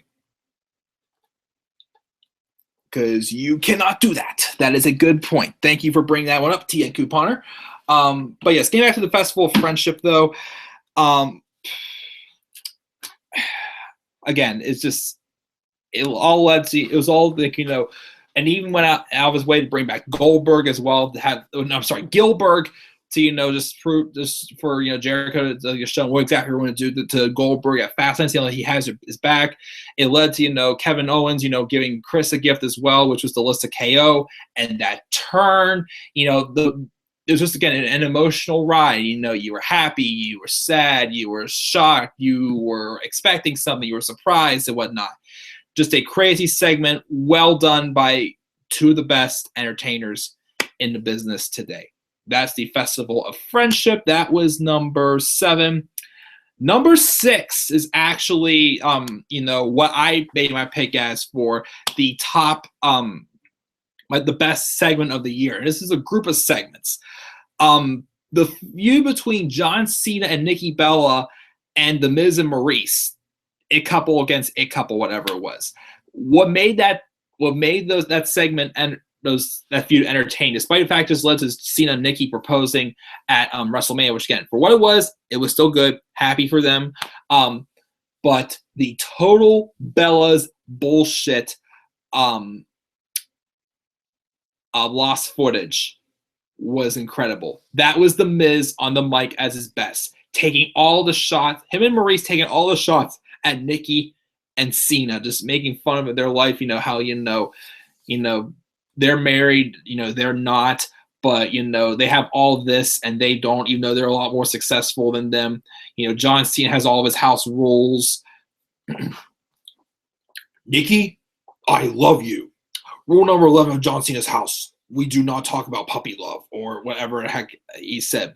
He imitated Daniel Bryan, got down his knees, imitating him with the beard and whatnot. It was just all entertaining stuff. Again, Miz, if he would stay on SmackDown and Ryan Ward was still head writer, Miz could have easily been in a world championship feud. He was ready to be in there. I had not really been much of a Miz fan to begin with until really this year. He's done all right on Raw, but he was even better on SmackDown Live. But I just remember how entertaining those segments were. The Total Bellas bullshit, lost footage. I was cracking up every time. And then, of course, the promos as well. Like, the shots they're taking at each other. My favorite was the last one, the last SmackDown for WrestleMania, wherever, John Cena said, okay, I've been entertained by what you're doing. You're taking the shots at us the way you are, but, let's lay in some truth here, whatnot. Lays in the truth about how, there's pushing right back into Miz, all this stuff you're saying about us. What about you guys? What about this? What about that? You run your mouth about this. You blame Nicole for this and whatnot, blah, blah, blah. My favorite, of course, was whenever Cena said, and you're going to get on Nicole about not having kids? Let me see here. You guys been married for how long? Oh, that's right. How many do you have? Oh, that's right. Zip. Were you firing blanks on their sport? And he ball taps the Miz. I cracked up. That was. I mean, again, that's why I even said to Cena may at times be someone who just buries people with his. Well, that's the Golden Shovel Triple H, whatever. Cena maybe the one who just cuts off a lot of people's momentum. But give him credit when he's on cue on the mic, he cut some of the best stuff. But again, I'm starting to get out of breath here, so that's why I'm going to kind of fly through these last few. But that was my number 60. Total Bellas bullshit. Lost footage. Let me see here. TN Couponer says, I have come close to so many wrecks this year. Hashtag stupid idiots. Oh, that's quite a shame. If the Miz was on SmackDown still, Jinder title reign would have never happened. I agree. Again, it could have been either Rusev or Miz in place. Or, they could have never taken the title off of Bray Wyatt. The Miz is underrated on the mic. Indeed, he is. Doesn't get enough credit for all he does on the microphone, especially when those talking smack promos that he shoots that he did on Daniel Bryan. All right, moving on now to number 5. Now, despite the fact that this division had a little bit of its downers because of what happened earlier throughout the year. Well, it mainly was like for the first couple months after WrestleMania, the deleting of tag teams. We had Golden Truth split up, which didn't care. I got a text there about Batista's might be returning. I'm not going to talk about that right now. But we had Golden Truth split up, Enzo and Cass split up. Well, Hype Bar split up later in the year. American Alpha split up. Can't remember. There were 3 tag teams on Raw that just split up like within the time frame each. I can't remember who they all were and whatnot. But yeah. But anyways, yeah. So we had a lot of tag teams split up this year to the point where I'm like, there's not going to be any tag teams at all. But not just NXT.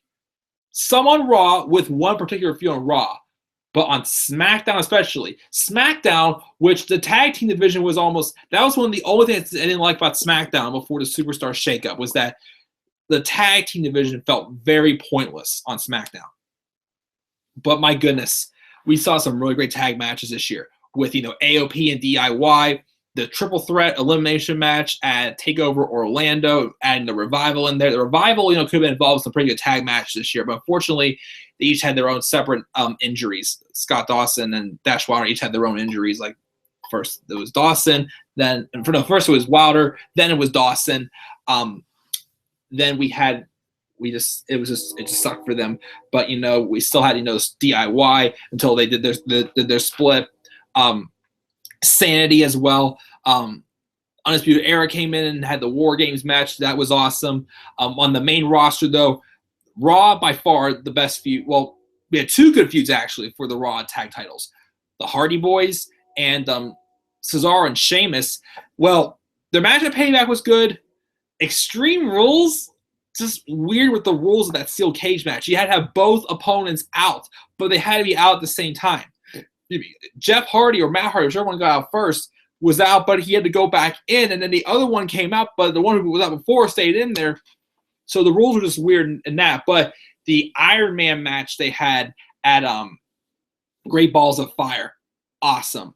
And then the Bar would end up going on to have awesome tag matches with Ambrose and Rollins. Despite the fact they fought like 5 or 6 times now, just some really awesome tag team wrestling between these four. Seth Rollins, Dean Ambrose, Cesaro, and even Sheamus, who, despite, again, I've always, been a fan of Sheamus as a wrestler, but as a character, he's always been boring to me. But, he's definitely been a lot more acceptable as working with Cesaro as a tag team. I still hope, though, that even though they're still a tag team, it should have happened this year, that not. Even if they still stick together, Cesaro needs to get a title shot. Please. Please. Why are you not pulling the plug on him? Please. Well, for the world title, that is. Not just for the Intercontinental title or U.S. title or whatever, but for the world title. Give him that shot. The only shot he's had, he had 2 shots in 2014. The Elimination Chamber and then Money in the Bank when he was involved in that ladder match for the vacated title. But we had that, and then on SmackDown, we had some great matches. The Usos revived their career, and then the New Day, who was directionless until after moving over to SmackDown. Them and the Usos had an amazing feud, had some great tag matches we've seen in a while. From their match at Battleground was the only thing good about that pay-per-view. Their pre-show match on SummerSlam should have been on the main show. That pre-show match at SummerSlam was awesome. Sin City Street Fight was great. And then calling it at Hell in a Cell for the Truce, that was awesome as well. They were both involved in the great Fatal 4-Way last Sunday at Clash of Champions, which also involved upcomers in Chad Gable and Shelton Benjamin against Rusev Day. But just some great tag matches. If any division, despite having its strange moments as the tag teams going away and splitting up, though, we definitely had some great tag action this year, whether the feuds were overdone or not. So that was my number 5, tag team wrestling. Number 4, this one's at number 4, Asuka's undefeated streak. At the beginning of this year, I'm like, okay, Asuka's going to be winning matches again continuously. But the farther Asuka has gone in this winning streak, especially down at NXT, the more it makes this streak feel meaningful to me, honestly, because she had matches against Bayley, the ultimate underdog. Then she faced Mickie James with the title. She faced everyone pretty much in singles competition on NXT, beating everybody. And then, even after she beat Mickie James, she started looking a little more cockier. She's starting to become a lot more full of herself, saying, "Nobody is ready for Asuka or a championship. It's still mine." And then they got stuck, into a rebuilding stage, especially in the women's division. She faced Nikki Cross, Peyton Royce, and Billie Kay at San Antonio. And then the long way through Ember Moon started. She had a match at Orlando where, I thought that's where Ember Moon was going to dethrone Asuka. I thought Asuka was going to be dethroned, lose a match. But they took Asuka to the next level, showing that she knew that that Ember Moon was a true threat to her championship, going to heel tactics to win that match. And then when Ember Moon was supposed to be in the Battle Royale to see who would qualify for the NXT Women's Championship match at TakeOver Chicago, she interfered, and I think Ember Moon was already injured, but they made it into the storyline, having Asuka attack Ember Moon, injuring her shoulder, And because of that, and then with Nikki Cross and Ruby Riott, still that time she only had 1T, by the way. That time she only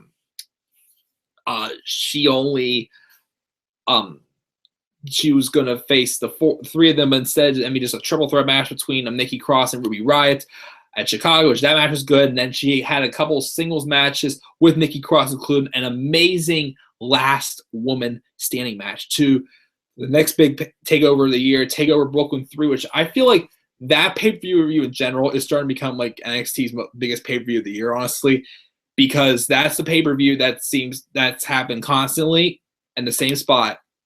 And I feel that, the having Ember Moon and Asuka go at it again, waiting until Brooklyn 3 is the right move. I really thought this is where she was going to lose, but story was told great here. Ember Moon fired all the shots at Asuka, even hitting the Eclipse on her. Asuka kicked out of the Eclipse. It was amazing. And it made winning, this was different. It made, Asuka, winning feel even more special going on, to the fact that they even let her beat Ember Moon.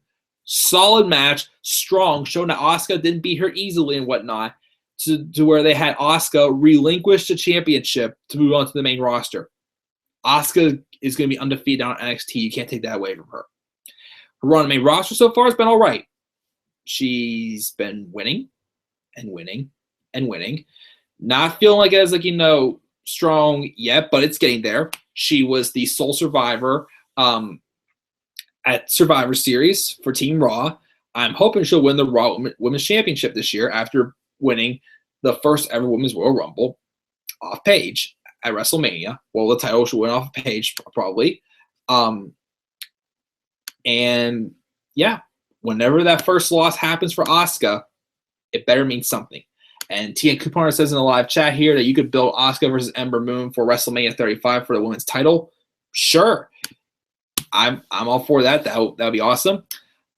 I think it'd be either Ember Moon, Kairi Sane, maybe Bayley, since she was the one who Asuka first took the title off of. I'm not sure. At least either Ember Moon or Kairi Sane. Since Kairi Sane, I feel, would be the one I would want to see eventually come to the main roster and defeat Asuka, because, she's obviously going to be built as a big star down at NXT. Well, I mean, it could have meant something if Kairi won a title at TakeOver War Games, but I felt it would be too soon to put the title on Kairi. What if they had, Kairi Sane build up as like the next Asuka of NXT pretty much? Well, that's kind of hard to say now since she didn't win, but she wasn't pinned, but she lost at the Fatal 4-Way, but she wasn't pinned. So see how she's protected somewhat there. Why about build her up since she's going to be something unique on her own, and when she gets to the main roster, it's like you left just right before I came in. Let's see who really is the best here between the two of us. I think that'd be an awesome match as well. Kairi Sane versus Asuka. Even Kairi Sane versus Ember Moon also will be good as well. But that's my number 4 of my favorites. Asuka's undefeated still. Now, number 3 is a personal moment for me this year I had. Back in January, I believe the date was January 18th. Let me check my calendar. I know it was not the last Friday, but the second Friday before the Royal Rumble. Let me see here. What date was that? January 17th. January 17th. The Pittsburgh World Wheels Convention took place at the David L. Lawrence Convention Center. And the year before, Daniel Bryan was there to sign autographs, which to me was gold. I got to meet Daniel Bryan. This year, it was AJ Styles as WWE champion too as well. So I got to meet AJ Styles this year. I was there alone though. I was supposed to go with Dan, but unfortunately he was not feeling well. But since I didn't really know what I wanted AJ to sign, and Dan had something from to sign, I took what Dan wanted to have signed since I was getting the photo with Styles anyways. I waited for an hour and 45 minutes. I got to meet AJ. He was moving pretty quickly, so I just quickly said something. I can't remember what I said to him. I got the pose with 2 sweep. Well, now it's just 1 sweep, but he posed with 2 sweep for everybody. shook his hand, said, "Hey, it's nice to meet you. Good luck." He says, "Take care, bud." So that was an awesome moment. There, I had to share that story as well. Meeting AJ Styles at the World Wheels Convention at the Convention Center in downtown Pittsburgh on January 17th, 2017. Number 2 on my list for my favorite moments of WWE for 2017 was the returns. We had a lot of exciting returns this year, some reuniting as well. Let me see here in order. Despite not being, utilized as good as I'd hoped, but still she's had some good, promos and some decent action, even though I wish they would have done more with her. Mickie James returned. Cassius Ohno came back to WWE. In NXT, being just a solid, veteran, strong workhorse, getting his victories, but he's also been helping put over guys like Lars Sullivan, recently Johnny Gargano. The Hardy Boys was the most exciting return for me this year, in my opinion, because it was rumored, but we didn't quite see it coming completely, returning at WrestleMania. Again, if you have not seen the live reaction of my friends and I when he returned at WrestleMania, go back on my channel and find live reactions to the Hardy Boys returning. We went absolutely nuts at Dan's house. It was awesome. What else did we have returning? We had Kurt Angle, of course, make his long way turn by being inducted to the Hall of Fame and going on to being Raw general manager as well. The WWE24 documentary did a great job, talking about his journey back to WWE as well. If you haven't seen that, I recommend checking it out. Pittsburgh native as well. Haven't seen him around. Some people say they've seen him around here and there right before Kurt got back, but I never got seen him around Pittsburgh. We see here Drew McIntyre made his return back to WWE and NXT. Had a strong title run. Is injured now, but I look forward to probably seeing him back up on the main roster. Hopefully getting a much better push than he did the first time around. The Shield reuniting.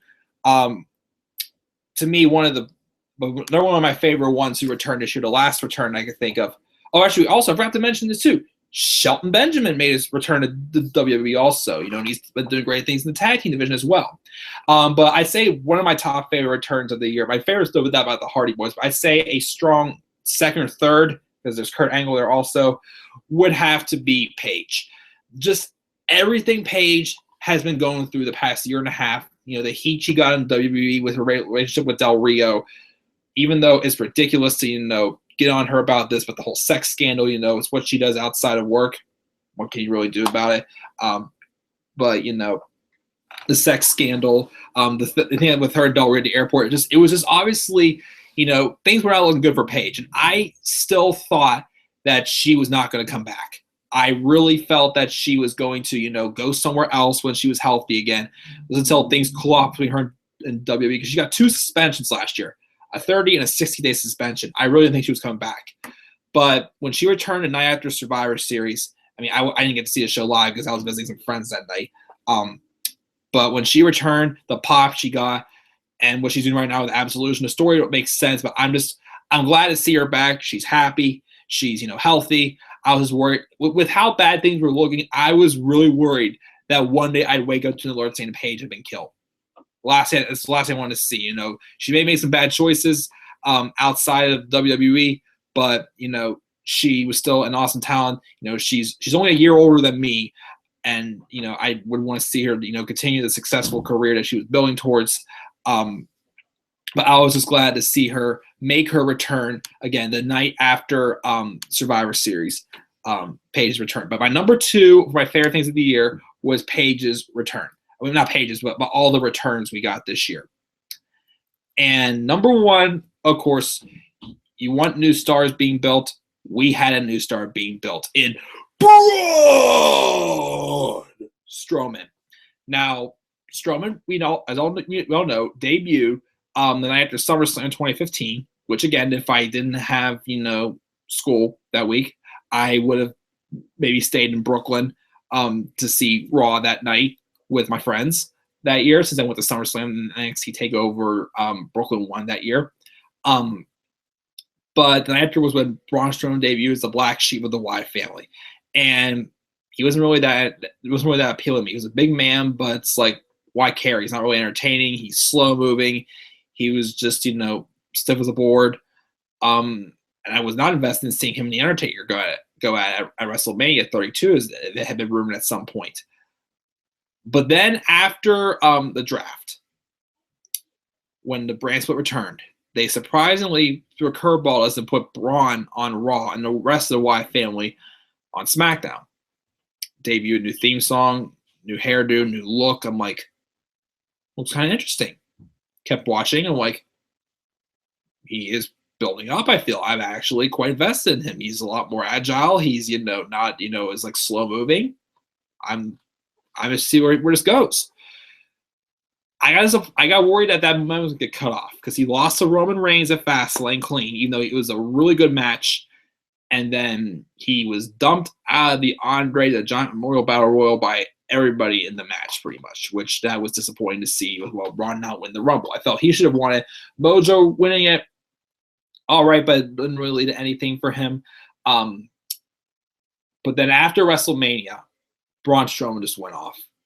That feud with him and Roman resumed. He beat down Roman the night where "I'm not finished with you" was born.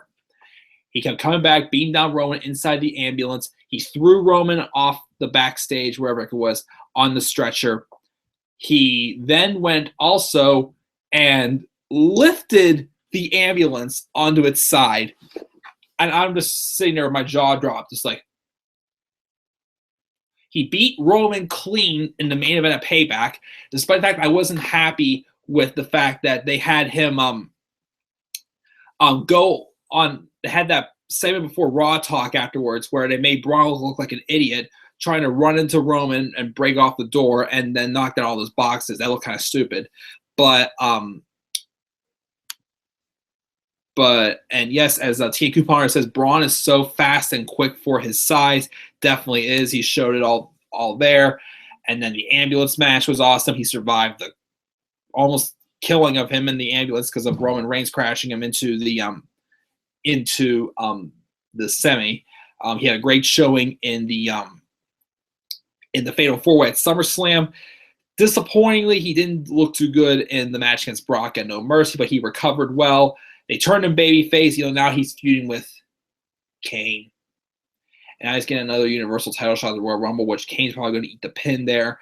But overall, Braun Strowman, just from where he came from, just a big, slow-moving guy from the Wyatt family into this big, fast, agile man, 6'8", 385 pounds. I want to see him and Killian Dane go at it someday whenever Killian Dane comes up to the main roster, because with the similarities, how Killian Dane is, especially lately, the War Games match, the Dane had his breakout match, I felt, in my opinion. I want to see those two go at it. But my number one favorite thing of 2017 was Braun Strowman. Gotta get his t-shirt.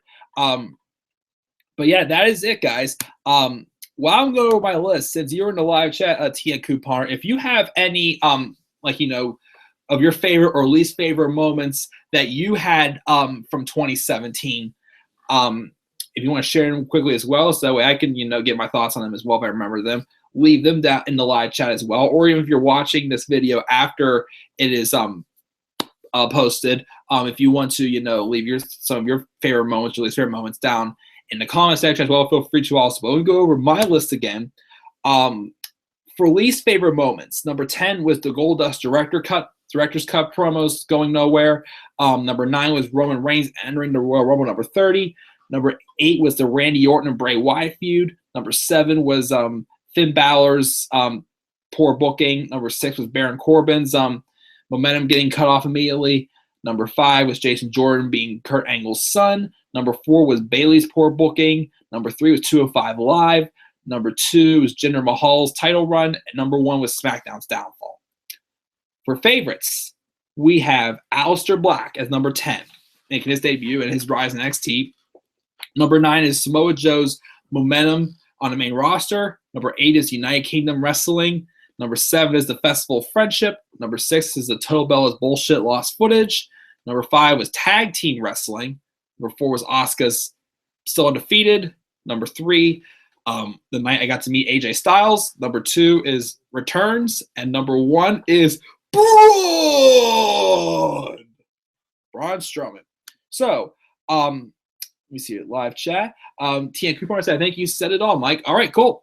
If you think of anything though that you enjoyed though, just leave it down in the comment section later on, or just share with me sometime on any other live stream if you want.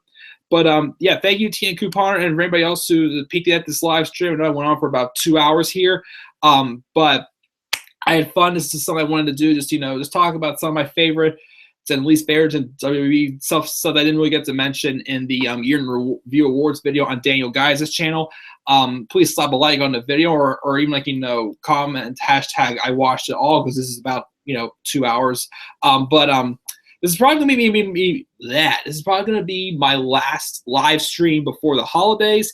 Again, any videos I may post, maybe any topic videos or video game let's plays, or the next video definitely gonna be posted is my Royal Rumble card predictions. I started working on those before this live stream. I'm gonna try to finish my card predictions for Royal Rumble tonight. I uploaded the NXT Takeover Philadelphia card predictions last night. Make sure to check that out. And my trailer for Season 3 of Road to WrestleMania. Be sure to check out that series when next comes out, and after the Royal Rumble. Thank you, TN Couponer, for the Merry Christmas wish, and to my family. Saying to you as well. But yes, we see here, I'm posting that, at least the Royal Rumble video later tonight. Tomorrow, probably not going to post anything, but Saturday, I am going to post a video asking for questions. I want to do an end of the year Q&A that I will probably do, I'd say probably December 30th. I'll probably do that. My end of the year Q&A video as well. You can leave any questions in there you want as well. I'll just give you the guidelines, just pretty much what I ask you. Just please refrain from asking, or just limiting down to just 5 questions a person, and I will answer all those questions in a follow-up video before the end of the year as well. I still do want to also do a top 10 bold predictions for 2018. I'll probably do that sometime next as well after the holidays. But this is it for live streaming until after the holidays, guys. So as Tia Couponer would say in the live stream, wish me and myself Merry Christmas. I wish all of you as well a very Merry Christmas as well. Eat a lot of ham or whatever you guys eat for Christmas, or whatever rituals you do as well. Enjoy it. Me personally, I'm just going to spend time with family, going to Christmas Eve Mass, visiting some other, distant relatives, spending time with some of my friends, just having a blast and enjoying the holiday every year, as I hope to do as well. If I get any cool WWE merchandise for Christmas, I'll be sure to share that as well.